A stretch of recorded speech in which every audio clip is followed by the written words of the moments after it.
The easiest thing I've done was to get out from under the labels and to live the life that I live. The most difficult thing I've ever done was to believe that I can do it.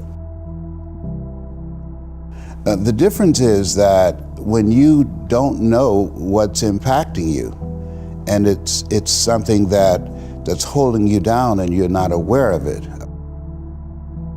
There are things that when you, in my situation, when you live in a dominant culture that is designed to destroy your sense of self and your belief in yourself, and you have to learn ways in which you can begin to connect with this power that you have within yourself to handle where you are. The key is to be constantly in a perpetual process of discovering the truth of who you are and fighting constantly to look for ways in which you can escape the inner conversation. Between ages 0 and 5, we determine what's available to us and what's not available to us. And so that was a defining moment. I knew there are certain things I could not do, certain places I could not go. They used to have signs on Miami Beach that said, Jews, dogs, and coloreds not allowed. And so now you have to operate within the constraints of the dominant society and the things that they've created for you. And it's a challenge to see yourself beyond that and to work to get outside of that even after those laws have changed, because that has become so much a part of you, you unconsciously operate within the parameters of what has been put in place. Like you're driving on the expressway, the 405, and you'll get off on an exit that you weren't going in that direction, but you unconsciously did it because you've done it so many times that many people, because they're not making a conscious, deliberate, determined effort to think outside of what life has thrown at them, they end up doing the same thing over and over and over again. Einstein said that thinking that has brought me this far has created some problems that this thinking can't solve. And so through relationships, through reading, through studies, through goals and dreams beyond your comfort zone, it allows you to begin to live out of your imagination as opposed to out of your history. Disney said, the imagination is a preview of what's to come.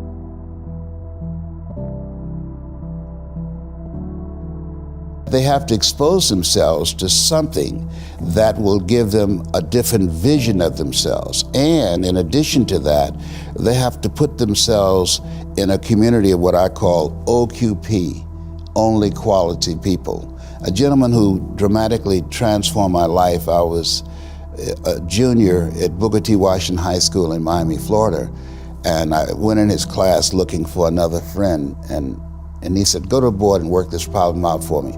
I said, sir, I can't do that. He said, why not? I said, I'm not one of your students. He said, do it anyhow. And the other kids started laughing, saying, he's Leslie, he's DT. And he said, what's DT? His brother is smart, but he's the dumb twin. And I said, I am, sir. And he came from behind his desk and he pointed at me, he said, don't you ever say that again. Someone's opinion of you does not have to become your reality. And he taught me 3 things. He said, if you want to become successful in life, young man, he said, number 1, you got to change your mindset. He said, you don't get in life what you want, you get in life what you are. Number 2, practice OQP, only quality people. You earn within $2,000 to $3,000 of your closest friends. I found that out. I left all my broke friends. I said, y'all gotta go. Because I used to be so broke, I'd pass a bank and trip the alarm, you know? And the 3rd thing he said, develop your communication skills, because once you open your mouth, you tell the world who you are.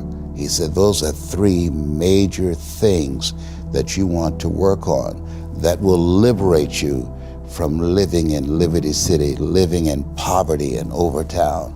It will help to escape out of where you are right now, because I see you watching me and I know you want more. I can see the hunger in your eyes.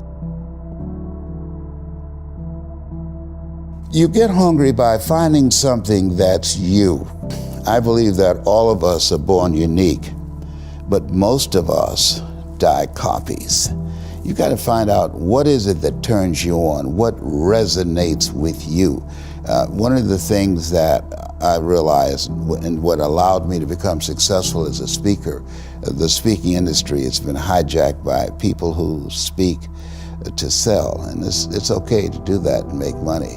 I speak to change lives because somebody spoke and changed my life. So this is my passion. This is my drive. This is something that I feel in my heart. And so the key to that hunger-driven life is a heart-centered life. I didn't do what I'm doing for years because of my programming, because of the culture in which I was raised in. I would see other people with degrees and PhDs and MBAs and credentials I don't have, and I convinced myself I couldn't do it. But Mr. Washington, on that day, we became friends, and he taught me not only someone's opinion of you does not have to determine your reality.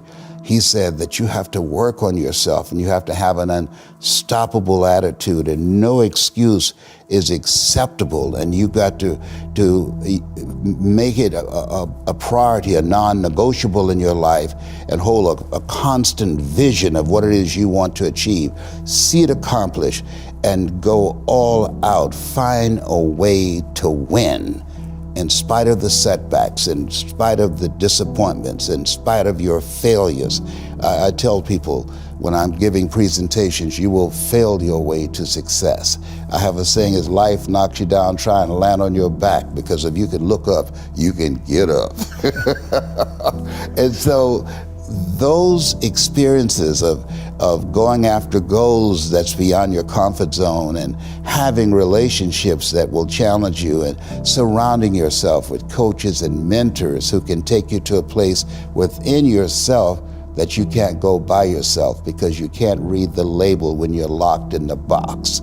And so those experiences, they challenge you to go to that next level and continue to move forward in your life, doing new and exciting things that eye has not seen, ear has not heard, nor has entered the heart of mankind what God has in store for you when you live a heart-centered life, deciding that you're going to live a life that will outlive you. You're going to live a life that counts, a life that will build a legacy and change the planet. You know, Horace Mann said, we should be ashamed to die until we've made some major contribution to humankind. And so my goal is to make a major contribution to humankind. Every day when I get up, my mindset is, what is it that I can do to touch and impact somebody's life today? What is it? What does that look like?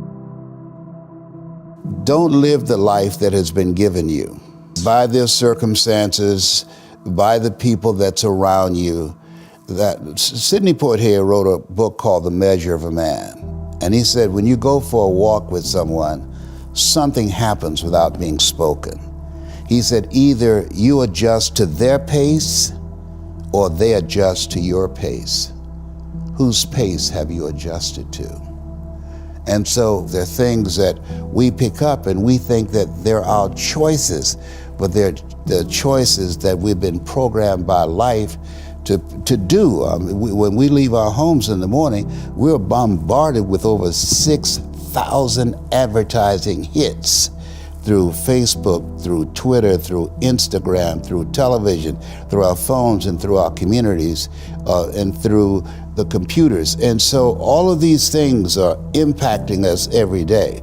So if you don't have a program for your mind, then your mind is going to be programmed, and you'll find yourself doing things that you did not know, and that they affected you, that they, through marketing techniques and strategies, that they will create a thirst within you. I came up in an era that said if you built the best mousetrap, the world would be the path to your door.